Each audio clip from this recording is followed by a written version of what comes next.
যে দেয়ার টসে আসেনি না।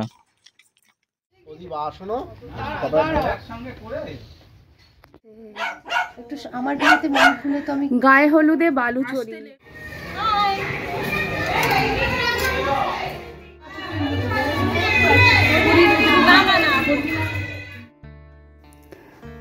বিয়ের খুঁটিনাটি ও সাতকাহন নিয়ে আমি ঋতুপর্ণা। আমার একটি নতুন ব্লগে আপনাদের সবাইকে স্বাগত। চলুন আজকের ব্লগটা শুরু করি, আজকের পর্বটা শুরু করি, আজকের গল্পটা প্রথম থেকে শুরু করি। বিগত পর্বতে ছিল আমার বাড়িতে আইবুড়ি ভাত খাওয়া। সন্ধ্যাটা ছিল আর 5টা সন্ধ্যের থেকে একদম আলাদা। আগের দিন পৌঁছে যাই বাড়িতে, গিয়ে বিয়ের খুঁটিনাটি জিনিসগুলো, ছোট ছোট জিনিসগুলো দেখি। সাথে সাজিয়েছিলাম বরণডালা। গঙ্গা নিমন্ত্রণ করে একটু তত্ত্ব সাজানো শুরু হয়। বিয়ের দিন ভোরে, কাক ভোরে মানে কাক ডাকার আগে আমাদের অধিবাস হয়, যেখানে বিভিন্ন রকমের পদ দিয়ে আগের দিন রাতে রেঁধে রাখা ভাত খেতে হয়। এখন সেটাই হচ্ছে, তবে শুরুটা হয় দই দিয়েই। দইকে সবসময় শুভ মানা হয়। অধিবাসের পর আমার সব বৌদিরা দিদিরা মিলে সবাই মিলে যাওয়া হলো জল সইতে। লালি ইয়ের সম্পার আঁচলের খোটটা ধরো। আরে এখন কেন জলে তুলবো? না না যেতে হয় আর কিছু। ওই যে আঁচল ধরে মামা যায় না, ওরা এসছে যখন ধরো ব্যাগটা ধরো, দুজনে দুজনকে ধরতে হয়।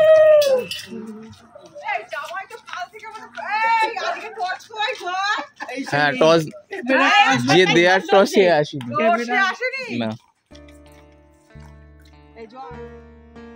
গল্প করতে করতে সবাই মিলে পৌঁছে গেছে গঙ্গা ঘাটে। সেখানেই জল সওয়া হবে। এই জল দিয়েই আমাদের দুনাইকে মানে আমাদের কনেকে গায়ে হলুদের পর স্নান করানো হবে। একে তো শীতকাল আর ঠান্ডাটা কিন্তু বেশ ছিল।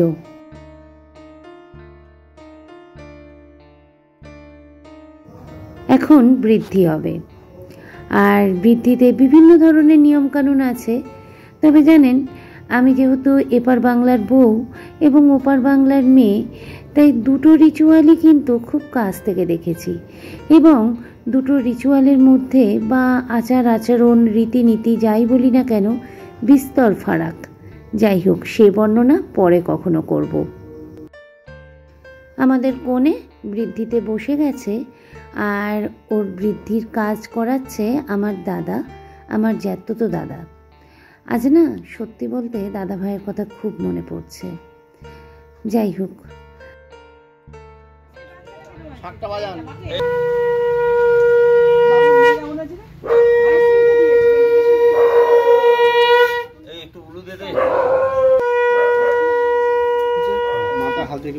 নম জ্যোতির্রাণী মহেন্দ্র চ সাহা জৈবায় কৃষ্ণায় গোবিন্দায় নমঃ।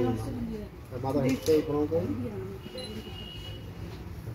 হয়ে গেছে, এই বড় ডালাগুলো সরে রাখতে হবে।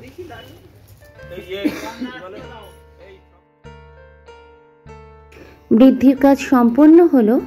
এবার পরবর্তী প্রস্তুতি। এবার যেতে হবে বিয়ে বাড়িতে। বৃদ্ধি পর্যন্ত যা যা বিয়ের রিচুয়াল বা আচার অনুষ্ঠান ছিল সেগুলো বাড়িতেই হলো। এইবারে ভাইয়ের বাইকে চড়ে কোণে চলল বিয়ে বাড়ি।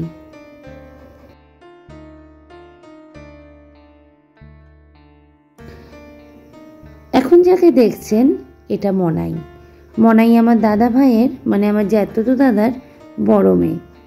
ওর যখন বিয়ে হয় 2 বছর আগে, তখন তো আমি ব্লগ বানাতাম না, তাই ওর বিয়ের কোনো ব্লগ আমার নেই। এটা কিন্তু ওর খুব আফসোস। যাই হোক, আমরা সবাই এখন বিয়ে বাড়িতে চলে এসেছি। আর দেখুন গেটটা কি সুন্দর করে সাজিয়েছে, নিখুঁত কাজ যাকে বলে। আর সামনের ফ্লাওয়ার ভাস দুটো খুব সুন্দর লাগছে। চলুন আমি তো চলে এসেছি এবং সাথে সাথে সবাই চলে এসেছে। এক একজন এক একটা জিনিস হাতে নিয়ে ঢুকছে বিয়ে বাড়িতে। খানিকক্ষণ পরেই হবে গায়ে হলুদ। চলুন এবারে বিয়ে বাড়ির কেমন সাজিয়েছে সেটা দেখি।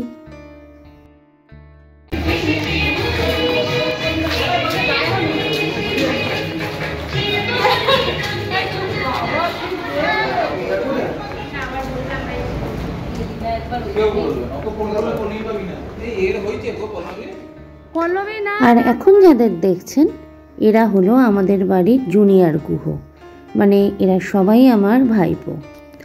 আর এখানে গায়ে হলুদ হবে, মানে গ্রাউন্ড ফ্লোরে গায়ে হলুদ হবে। আমি এখন দোতলায় উঠে এসেছি আর সামনেই রয়েছে একটা গণেশ ঠাকুরের মূর্তি। আর ভীষণ সুন্দর করে সারা বিয়ে বাড়িটাকে ফুল পাতা এবং লাল কাপড় দিয়ে, মানে নেটের কাপড় দিয়ে সাজানো হয়েছে। আর ঠিক মাঝখানে একটা স্টেজ করা হয়েছে, এখানেই বিয়ে, মালা বদল ইত্যাদি অনুষ্ঠান হবে বলে। যদিও কাজ এখনো চলছিল, মানে আরও অনেক কাজ বাকি ছিল যেগুলো কিন্তু ডেকোরেশনের লোকজন করছিল। তবে বেশ অনেকটাই হয়ে গেছে, বলা যায় বেশিরভাগটাই হয়ে গেছিল, আর অল্প কিছু বাকি ছিল। চলুন ওপর থেকে এই স্টেজটা দেখালে বুঝতে পারবেন ঠিক কেমন হয়েছে। কি সুন্দর দেখতে লাগছে না স্টেজটা। আর ওই দেখুন এখনও কিন্তু ডেকোরেশনের কাজ হচ্ছে, যেখানে বিয়ের পর বর বউ বসবে সেই জায়গাটা এখনও রেডি করা হচ্ছে। আর এই জায়গাটাও কিন্তু দেখতে ভীষণ সুন্দর লাগছে। রাত্রির বেলা নিশ্চয়ই আরও ভালো লাগবে। এই ফুলগুলো দেয়াতে না এই সব জায়গার যে শোভা সেটা আরও অনেক বেড়ে যায়। সবাই বসে আছে, গল্প করছে। আর ইনি হলেন জয়ের মা, মানে মনায়ের শাশুড়ি, আমার ছোট কাকিমা। আর মাঝে বসে আছে বৌদির বৌদি।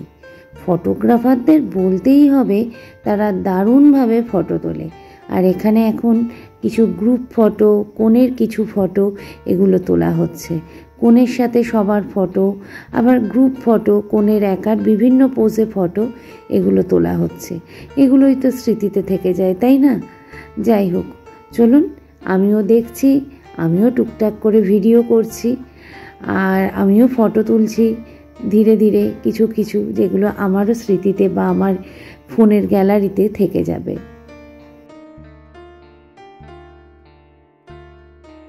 নিজেকেও একটু বন্দি করে নিলাম মুহূর্তের সাক্ষী হতে মুঠোফোনে। শুধু গৌরিকা রশ্মিতাই সকালে আসতে পারেনি, কারণ একটাই, ওদের সামনেই পরীক্ষা। আর এটা হলো আমাদের বৌদি, মানে আমাদের কনের মা। বরপক্ষের তরফ থেকে তত্ত্ব নিয়ে চলে এসেছে গায়ে হলুদের।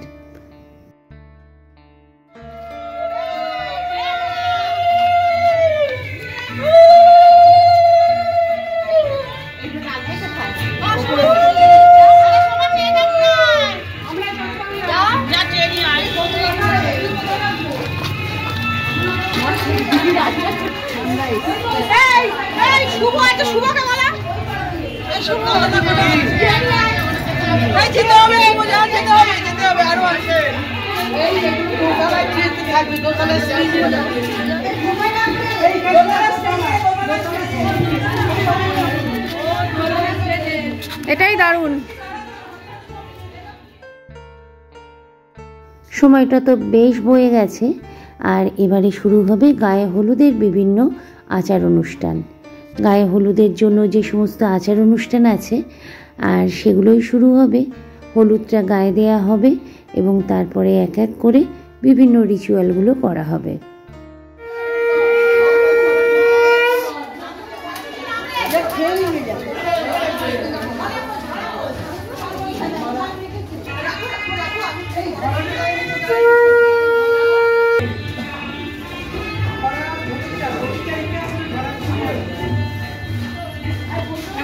কেমন আছিস? ভালো আছি। তুই কেমন আছিস? ভালো আছি।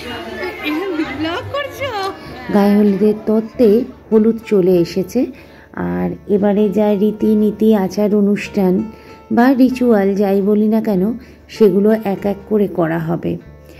প্রথমেই শাড়িটা নিয়ে নেওয়া হলো, আর তারপরে হলুদটা আমরা সবাই ছুঁয়ে দেব ওর কপালে এবং মুখে।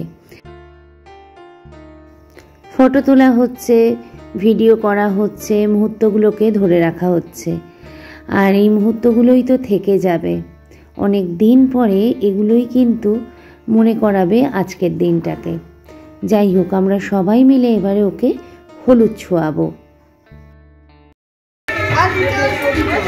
অল্প অল্প করে দিস সবাই।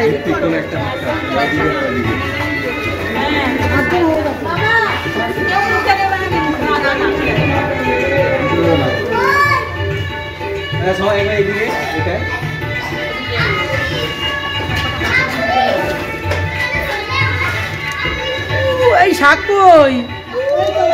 শাক বাজা, একটু বাজা।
মাথায় একটু জল ছিটা দিবি তো, তারপর ওই মুচি ভাঙবে। তারপর এখন না, মুচি ভাঙবে তারপর।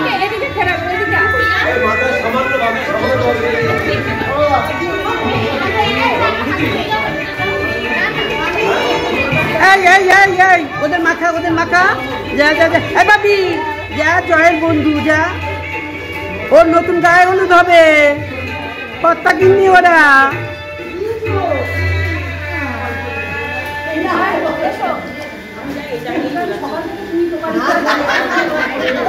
এই একে দে,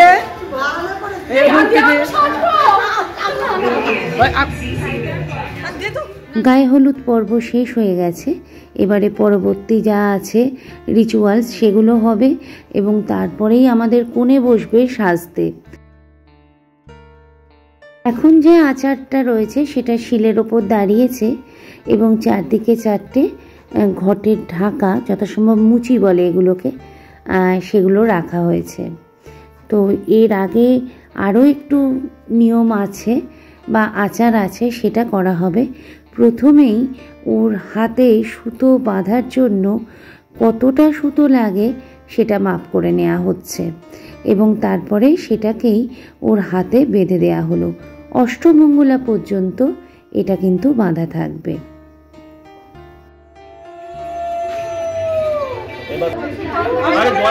মাথায় ছিটা মারো, ভেঙে উঠবে। হ্যাঁ, ও এরকম শাক বাজে, না দুটো ভালো এরকম করো।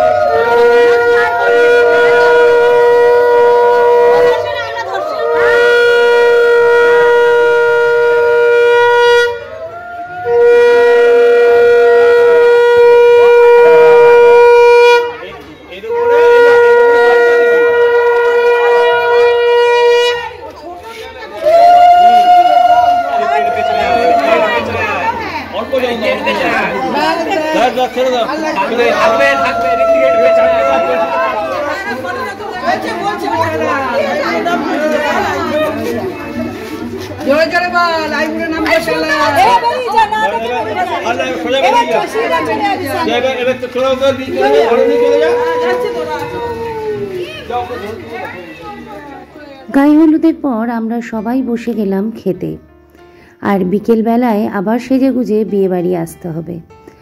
তাই আজকের ব্লগটা এখানেই শেষ করছি। দেখা হবে নতুন একটি পর্বে, বিয়ের নতুন একটি অধ্যায়ে। সকলে ভালো থাকবেন। নমস্কার।